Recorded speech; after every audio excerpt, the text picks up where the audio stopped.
Hey guys, before we get into the coverage of our big FIBA event, go ahead and do me a favor and like, share, and subscribe so you can see this channel grow so we can do more videos like this. Hey, welcome back to another episode of the Prospects Corner brought to you by the Traveling Hoopers. And today we're going to get into the second half of the FIBA Under 16 teams, and this time we're going to be covering international prospects. Alright, so we're going to switch up the way we cover prospects in this, and we're going to go in the order in which they placed during the tournament. So that means first up is going to be Argentina, then we go into our third place team, Canada, then we go into our fourth place team, Dominican Republic, then we finish up with Brazil, Mexico, Puerto Rico, and then Chile. So let's get into our second place team, Argentina, which was incredibly skilled at every single position. They had a lot of guys between 6'2 and 6'7 who just really produced and had a specific role on the team. They did it to perfection.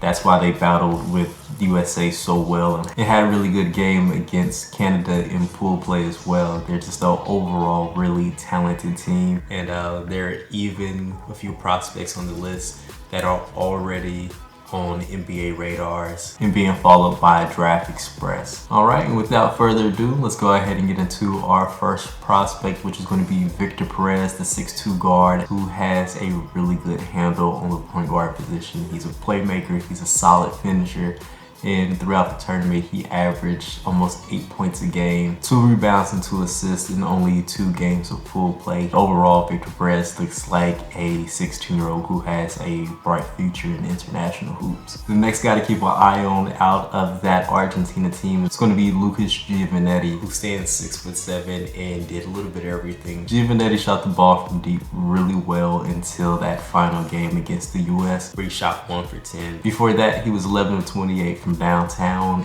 at 39%, which is a very good clip for a guy under 16. He shows some glimpses of playmaking ability by making crisp cross-court passes to his teammates. He finished the tournament with a stat line of 12 points per game, just shy of 4 rebounds and 2 assists. His best game was the 17 points he had against Canada, which was also a really good shooting night for him. But where Giovannetti really shined was his 24-point game against the Dominican Republic in the semifinal. There he shot 4 from 8 from 3 and just overall had a really good time finishing around the rim and picking his spots as a jump shooter. Giovannetti also has a really aggressive part of his game, and especially as a slasher, it's obvious he can get downhill and take guys off closeouts where you can finish at the rim. Now we get into 6'6 wing Juan Bocca, who I talked about a little bit earlier when we were talking about guys who are already on draft radars. And it's pretty obvious why once you look at his game. He's a high volume 3-point shooter and he connects.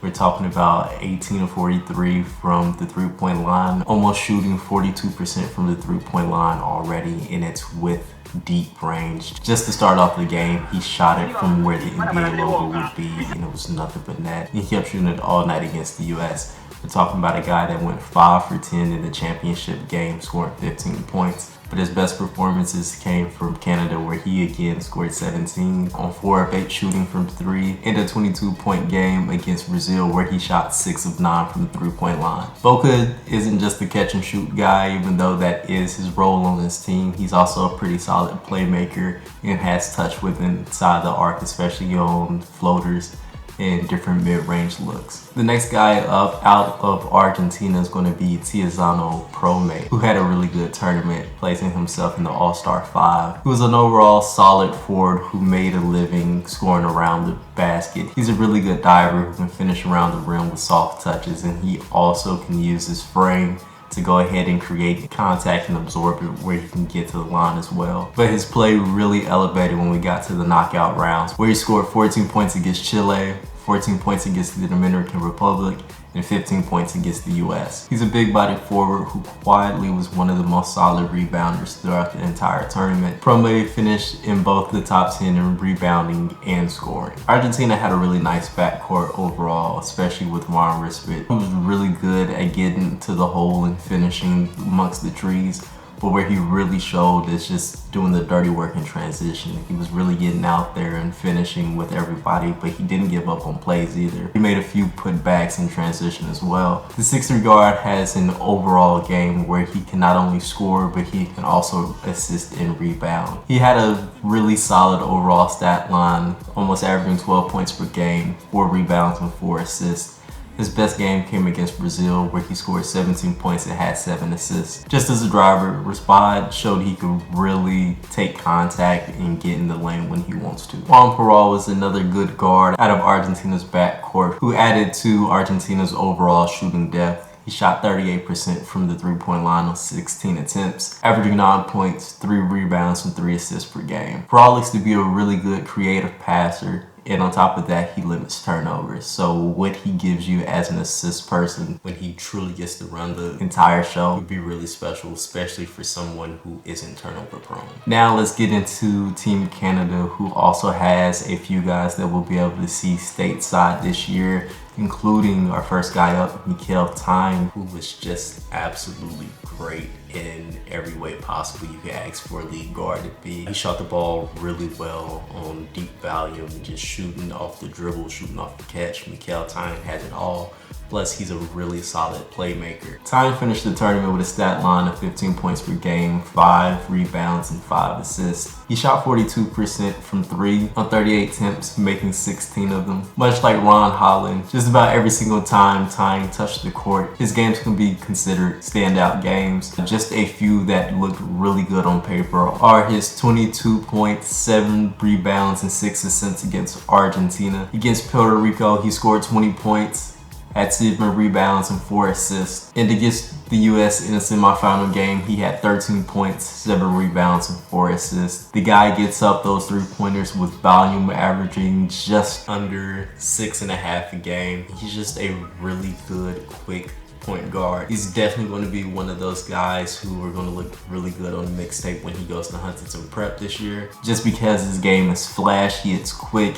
And if you ask me, for a guy who's only in the 2024 class, he's looking top 50-ish. Even though he's only 5'9", Tyne can just do everything and is a volume guy who's going to lead to production. Our next guy up, Steven Osei, is going to be another guy that we can catch stateside. He'll be playing for Real Salt Lake Academy this fall. The 6'9" power forward didn't have a gaudy stat line, only averaging 6 points and 3 rebounds, but he did shoot 38% from 3, which is really promising for a guy who's only a 2024. Between his size and the shooting potential, Osei is definitely going to be someone to monitor going forward. Though Osei did most of his damage around the 3-point line, when he did come in the paint, he was able to finish. He also has a nice looking mid-range jump shot.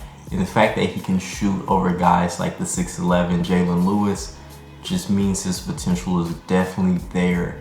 And it's just about production at this point. Canada is also producing one of the better shooters I've seen out of the 2024 class. I know it's still early, but Ishan Sharma is going to be a guy who's going to be a 6'5" sniper. Throughout the tournament, he shot 40% on 22 attempts from the 3-point line. And it's not like it's just catch and shoot alone. He's doing this off curl screens. He's dribbling the ball a little bit. He had an overall stat line of 10 points per game, 3 rebounds, and just shy of 2 assists. Sharma was overall one of the most consistent shooters out of the entire field. He made threes in every single game. He had 19 points with 4 3-pointers against Brazil. He also had 19 points against the US with 4 3-pointers as well. Volume's there, the size is there. Ishan Sharma just has to continue to produce. And if that is the case, we're looking at someone who can definitely make waves in the 2024 class. Next guy up is going to be the 7'6" center from Canada, Olivier Rioux, who is one of the best defensive stoppers at the rim that you could possibly ask for, especially at this age. Because of his size, he was one of the better rebounders, averaging 10 rebounds a game and 2.3 blocks. Another thing that was really surprising that I didn't expect from Rioux because of his age and his current height is he really runs the floor. Like, he can sprint the floor with the best of them. And there was several times where he was able to score in transition or just beat his man down the court. He shot 50% from the field, with most of his shots coming within the paint. He had his most productive game against the US, where he scored 12 points, had 12 rebounds, and 4 blocked shots. Rioux is another guy that will be able to catch stateside, as he is going to IMG Academy. Canada looks like they're going to have a young star on their hands with Efeosa.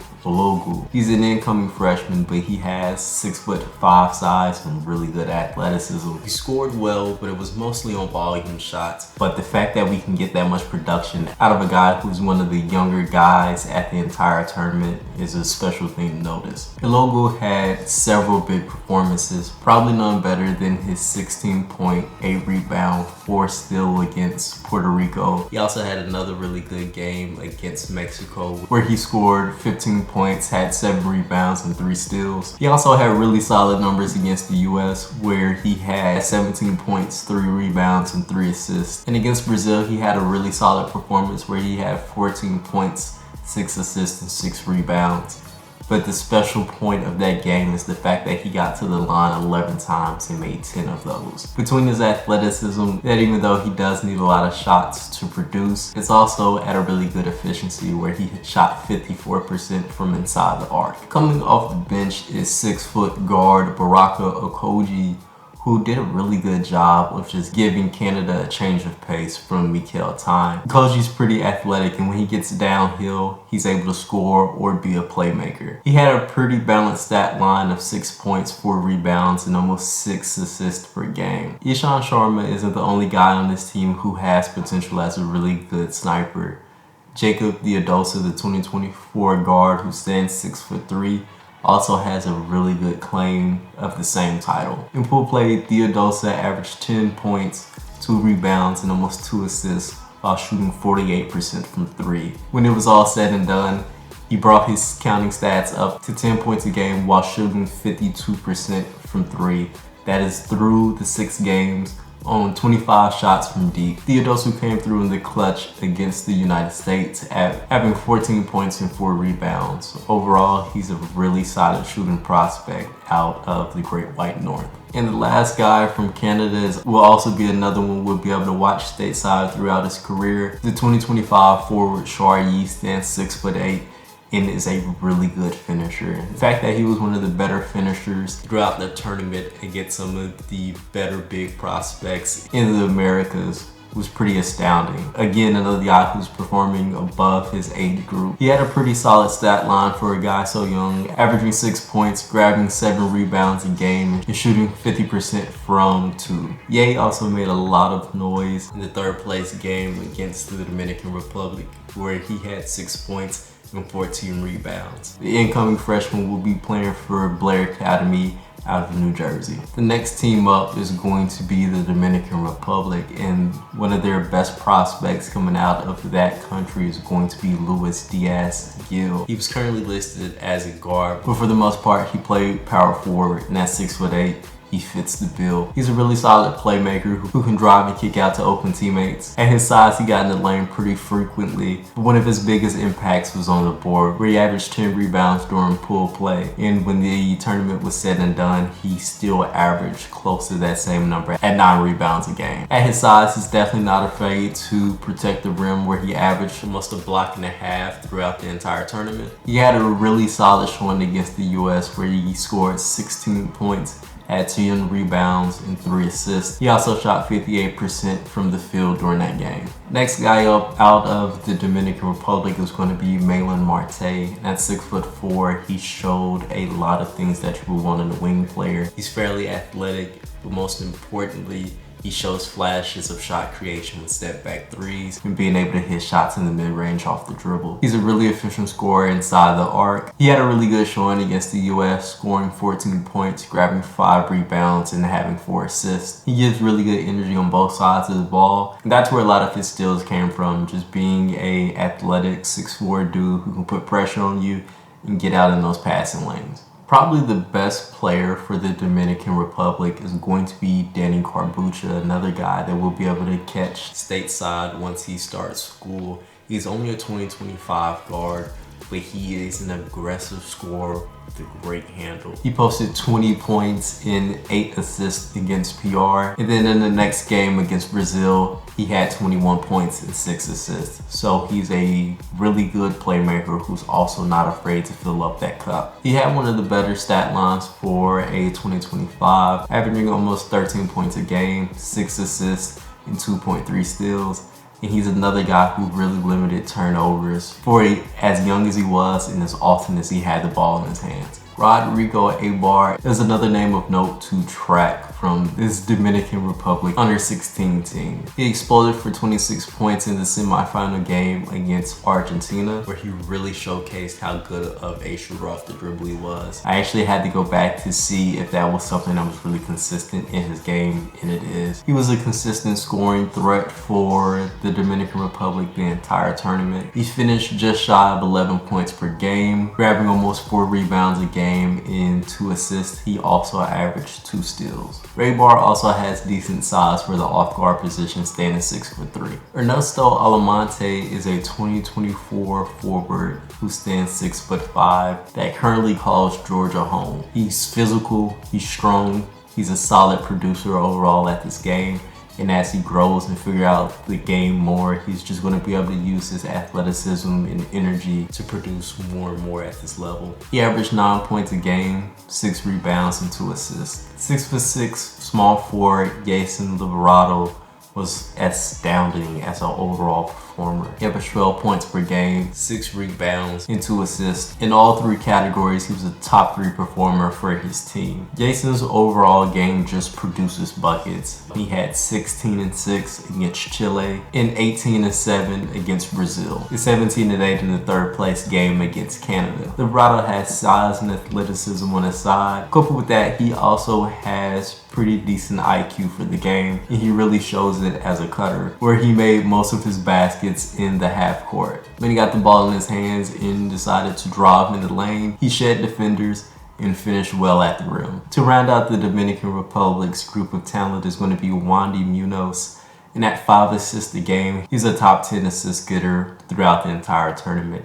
He's a really steady hand to have on the ball. He only averaged 5 points and grabbed 2 rebounds a game, but it is the passing and the speed on the ball which really makes Munoz one of those special prospects. He was another guy that really kept turnovers to a minimum. His 11.7 assist game for Puerta Rico was his breakout performance, and overall he was just a really good passer and playmaker to have for this Dominican Republic team. Our next team up is going to be Brazil, and our first prospect out of that group is going to be 6'8" Vitor Cardoso. And thanks to a strong athletic frame, Cardoso produced well as a big man. He was strong, he was physical, and most importantly, he was really good diving to the basket, where he had the strength to finish through contact and consistently finish in the paint and at the rim. He averaged 9 points a game with 7 rebounds and had some really good showings. In his game against Canada, he was able to score 11 points and grab 8 rebounds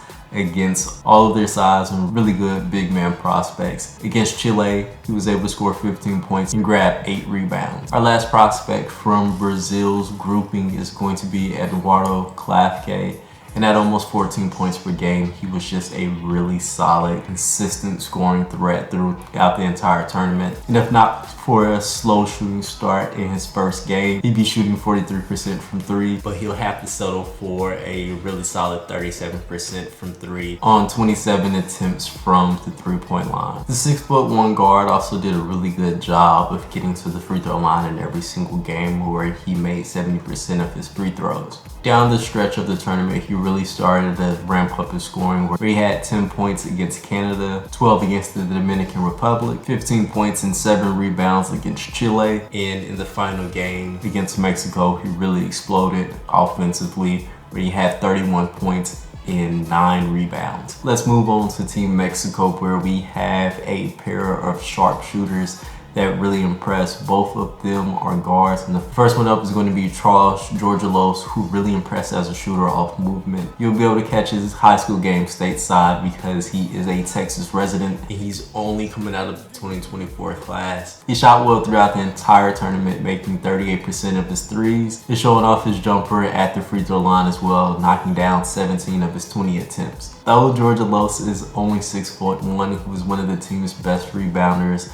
at almost 8 a game. He also chipped in with 8 points per game and 2 assists. Some of his best games were his 12-9 performance against Puerto Rico, and he notched a double-double against Canada, scoring 12 points and getting 10 assists. I did a little bit more of a deep dive on our guy out of Texas, and that shooting consistency is always there. I'm doing a few of his highlights at a recent camp. He's showing that he can really take people off the dribble and get to the hole. The other top tier shooter out of Mexico is going to be Osezojie. He averaged 11 points per game, making him the leading scorer for his team. He's a volume 3-point shooter who still managed to make 41% of his threes throughout the entire tournament. He had a really solid performance against Brazil where he scored 21 points and had 5 assists, making 5 of his 7 3-point attempts. And against Puerto Rico, he scored 20 points, making 6 of his 11 3-pointers.